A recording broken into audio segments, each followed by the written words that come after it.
मग ते रुमाल कोणाचा आहे तो शिवसेनेचा तिचाच आहे म्हणजे कोणाला पैसे वाटत होते तुम्ही गाठीची बाई आहे आणि पैसे वाचवली तुम्ही जर सर्वे करताय ना तुम्ही तर रजिस्टर कुठे तुमचं पेन कुठे कुठे रजिस्टर कुठे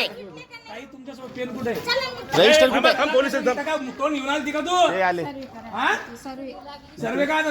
पेन वही कुठे